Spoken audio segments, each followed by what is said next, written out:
Hai, Assalamualaikum warahmatullahi wabarakatuh. Nama saya Nur Alaizati binti Muhammad Suhaila dan nombor metrik saya 13 DT 19F 1188. Okey, saya akan menerangkan tentang ransomware attack. What is a ransomware attack? Of the definition. Okay, ransomware is a type of malware used by cyber criminal if a computer or network has been infected with ransomware. The ransomware blocks access to the system or encrypts its data. Cyber criminal demand ransom money from their victim in exchange for using the data. In order to protect against ransomware infection, watchful eyes and security software are recommended. Victims of malware attacks have three options after an infection. They can either pay the ransom, try to remove the malware, or restart the device. Attack vector frequently used by exerting Trojan include the remote desktop protocol phishing emails, and software vulnerabilities. A ransomware attack can therefore target both individuals and companies. In many cases, the ransom demand comes with a deadline. If the victim doesn't pay in time, the data gone forever, or the ransom increase. Next, history of ransomware. In 1996, ransomware was now cryptoviral exerting, introduced by Marty Young and Adam Young from Columbia University. This idea, born in academy, illustrates the progress, strength, and creation of modern cryptography tools. Young and Young present the first cryptovirology attack at the 1996 IEEE Security and Privacy Conference. Their virus contained the attack public key and encrypt the victim file. The malware then prompted the victim to send a symmetric ciphertext to the attack to deceive her and return the decryption key for fee. Okay, next, how does ransomware work? Okay, first, infection. Ransomware is a convert, download, and install on the device. Second, execution. Ransomware scan and maps location for target file. Types include locally stored file and map and unmapped network accessible system. Some ransomware attack also delete or encrypt any backup file and holder. Encryption. Ransomware perform a key exchange with a command and control server using the encryption key to scramble all files discovered during the execution step. It also locks access to data. Next, user notification. Ransomware at instruction file detailing the pain for decryption process. Then use those files to display a ransom note to the user. That's all for me. Next, Syafika akan that's all for me, and seterusnya Syafika akan sambung terangkan apa tentang how does ransomware work. Assalamualaikum warahmatullahi wabarakatuh. Nama saya Nur Syafika binti Roslan, 13 DDT 19F 1140. Okay, for the clean up, ransomware usually terminates and deletes itself, leaving only the payment instruction files. For the payment, victim clicks a link in the payment instruction which takes the victim to a web page with additional information on how to make the required ransom payment. So the hidden TOR services are often used to encapsulate and obfuscate this communication to avoid detections by network traffic monitoring. Okay, for the last one is decryptions. After the victim pays the ransom, usually via the attacker's Bitcoin address, the victim may receive the decryption key. However, there is no guarantee the decryption key will be delivered as promised. Okay, facts and figures. Fact and figures of ransomware. Okay, ransomware are big business. There is a lot of money in ransomware, and the market expanded rapidly from the beginning of the decade. In 2017, ransomware resulted in 5 billion in losses, both in terms of ransom paid and spending a lost time in recovering from attacks. That's up 15 times from 2015. Some markets are particularly prone to ransomware and to paying the ransom. Many high-profile ransomware attacks have occurred in hospitals or other medical organizations, which make tempting targets. Attackers know that, with literally in the balance, these enterprises are more likely to simply pay a relatively high ransom to make a problem go away. It's estimated that 45% of ransomware attacks target healthcare organizations, and conversely that 85% of malware infection at healthcare organizations are ransomware. Okay, the last one is ransomware isn't as prevalent as it used to be. The number of ransomware attacks after exploding in the mid-10s has gone into a decline. Thought the initial number were high enough, that is still, but in the first quarter of 2017, ransomware attack made up 60% of malware payloads. Now it's down to 5%. Okay, thank you. That's all from me.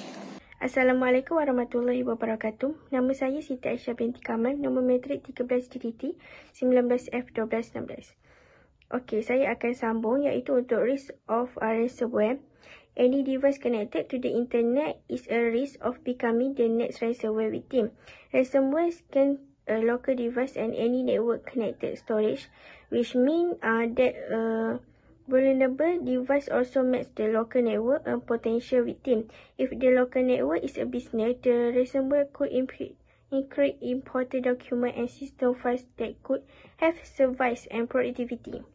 If a device connects to the internet, it should be updated with the latest software, security patches, and it should have anti-malware installed that detects and stops ransomware. Okay, untuk risk of ransomware ni, any device yang connect dengan internet akan update untuk ke latest software, security, and kena ada anti-malware installed untuk detect and stop ransomware. Okey, seterusnya saya akan cakap untuk types of ransomware. First, WannaCry. It was designed to exploit a security vulnerability in Windows that was created by the NSA and leaked by the Shadow Brokers hacker group. Okay, untuk yang second, Bad Rabbit. Bad Rabbit was a ransomware attack from 2017 that spread via called drive-by attacks. Insecure websites we use to carry out the attacks. Okay, untuk third, Ryuk. Ryuk is a encryption trojan that spread in August 2018 and disabled the recovery function of Windows operating system. This makes it impossible to restore the encrypted data without an external backup. Ryuk also encrypted network hard disk. The impact was hard and many of the US organizations that were target paid the ransom sums demanded. Okay, untuk Trodish, the Trodish ransomware attacks took place in 2015 and spread via spam, email container infected link or file attachment. Interestingly, the Trodish attacks communicated directly with their victims via email. Victims with who they had built a good relationship receive discount. However, this kind of behavior is an exception rather the rule. Okay, and the last, Jigsaw. Jigsaw is a ransomware attack that began in 2016. The attack got its name from an image is display of the well-known puppet from the Saw movie franchise, which is an additional. However, the ransom remained unpaid. The Saw ransomware deleted more files. The use of the horror movie image caused additional stress among user. Okey, sekian saja daripada saya. Sekian, terima kasih. Assalamualaikum, nama saya Siti Atika binti Syed Suhaini. Nombor matrik saya 13 DDT 19F 1223. Okey, saya akan sambung dengan slide how to mitigate attack ataupun cara-cara bagaimana untuk mengurangkan attack daripada luar. Okey, yang pertama, never click on unsafe links. Okey, elakkan daripada buka ataupun tekan pada link yang tidak selamat. Contohnya link yang kemungkinan ada malicious software ataupun attack yang daripada luar. Okey, dengan cara ni kita dapat mengelakkan daripada mesej-mesej yang spam sekiranya kita tekan website tu. Okey, avoid clicking on links in spam message or on unknown websites. If you click on malicious links, an automatic download could be started which could lead to your computer being infected. Okey, sekiranya kita tekan link ni, banyak mesej-mesej, iaitu mesej daripada luar, dan bila kita tekan dia akan automatic download dekat kita punya device. Okey. Yang kedua, never use unknown USB sticks. Okey, elakkan daripada menggunakan USB yang berlainan daripada kita punya device. Okay, never connect USB sticks or other storage media to your computer if you do not know where they came from. Cyber criminals may have infected the storage medium and place it in a public place to entice somebody into using it. Okay. Elakkan daripada menggunakan USB yang berlainan daripada komputer kita ataupun device kita.